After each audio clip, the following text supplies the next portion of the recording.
السلام علیکم، welcome back to my channel English language lens. آج میں آپ کو ایک ایسے پریپوزیشنل فریز کے بارے میں بتانے جا رہی ہوں جسے کہتے ہیں ڈیوائڈ آف۔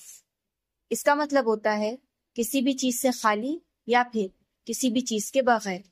اس ویڈیو میں آپ کو بتاؤں گی کہ کس طرح سے آپ اس فریز کا استعمال اپنی ڈیلی لائف میں کر کے اپنی روزمرہ کی بات چیت کو اور بہتر بنا سکتے ہیں۔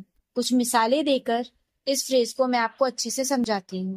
مثال کے طور پر آپ کہنا چاہتے ہیں وہ جذبات سے عاری لہجے میں بولا، مطلب کہ جب وہ بات کر رہا تھا تو اس کے لہجے میں بالکل بھی ایموشنز نہیں تھے، جذبات نہیں تھے۔ تو یہاں پر بھی آپ اس فریز کا استعمال کر سکتے ہیں اور کہہ سکتے ہیں He spoke in a tone devoid of emotion۔ اس کی ایک اور مثال دیکھیے، آپ کسی کی کہانی سننے کے بعد یہ کہنا چاہتے ہیں کہ کہانی سچائی سے بالکل خالی تھی یا بالکل عاری تھی، یعنی کہ کہانی کے اندر بالکل بھی سچائی نہیں تھی۔ تو یہاں پر بھی آپ اس فریز کا استعمال کر سکتے ہیں اور کہہ سکتے ہیں The story was devoid of truth۔ اس کی ایک اور مثال دیکھیے، ہم اپنی روزمرہ زندگی میں اس طرح کے جملے بولتے ہی ہیں کہ ان کا جو رشتہ ہے وہ بالکل اعتماد سے خالی ہے، یعنی کہ ان کے رشتے میں اعتماد ہے ہی نہیں۔ تو یہاں پر بھی آپ اس فریز کا استعمال کر سکتے ہیں اور کہہ سکتے ہیں Their relationship is devoid of trust۔ اس کی ایک اور مثال دیکھیے، آپ نے کوئی کتاب پڑھی اور اب آپ اپنے دوست کو بتا رہے ہیں کہ اس کتاب کے اندر کوئی بھی دلچسپ کردار نہیں ہے، یعنی کہ یہ کتاب کسی بھی دلچسپ کردار سے خالی ہے، اس کے اندر نہیں ہے۔ تو یہاں پر بھی آپ اس فریز کا استعمال کر سکتے ہیں اور کہہ سکتے ہیں The book is devoid of any interesting characters۔ اسی کی ہی ایک اور مثال دیکھیے، آپ نے کوئی فلم دیکھی اور فلم دیکھنے کے بعد آپ کسی کو بتا رہے ہیں کہ فلم میں کوئی بھی اہم میسج نہیں تھا، کوئی اہم پیغام نہیں تھا۔ تو یہاں پر بھی آپ اس فریز کا استعمال کر سکتے ہیں اور کہہ سکتے ہیں The film was devoid of any significant message۔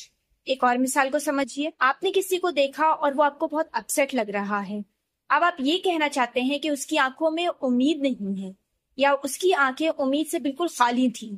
تو یہاں پر بھی آپ اس فریز کا استعمال کر سکتے ہیں اور کہہ سکتے ہیں His eyes were devoid of hope۔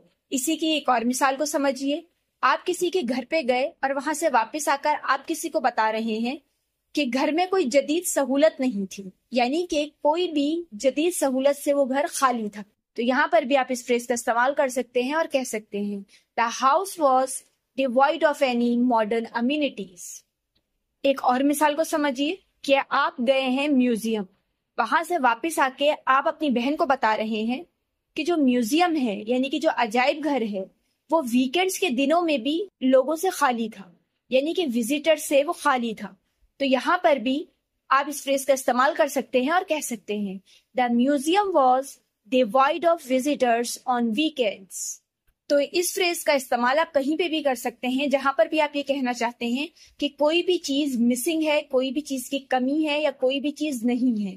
مثال کے طور پر آپ اس طرح کے جملے اپنی روزمرہ زندگی میں بولتے ہی ہیں کہ اس کی بات چیت کے اندر کوئی لاجک نہیں تھا، تو یہاں پر بھی آپ اس فریز کا استعمال کر سکتے ہیں۔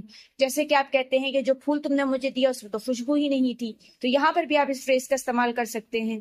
اور جیسے کہ آپ کہتے ہیں کہ اس کا رویہ بالکل بھی دوستانہ نہیں تھا، تو یہاں پر بھی آپ اس فریز کا استعمال کر سکتے ہیں۔ یعنی کہ جہاں پہ بھی آپ کو لگتا ہے کوئی بھی چیز کی کمی ہے یا کوئی بھی چیز مسنگ ہے، یعنی کہ وہ نہیں ہے، تو وہاں پر آپ اس فریز کا استعمال کر سکتے ہیں۔ تو اس ویڈیو میں نے آپ کو بتایا کہ کس طرح سے آپ ڈیوائڈ آف کا استعمال کر کے اپنی روزمرہ کی بات چیت کو اور بہتر بنا سکتے ہیں۔ روزانہ ایک نیا فریز سیکھنے کے لیے میرے چینل کے ساتھ جڑے رہیں۔ Thanks for watching.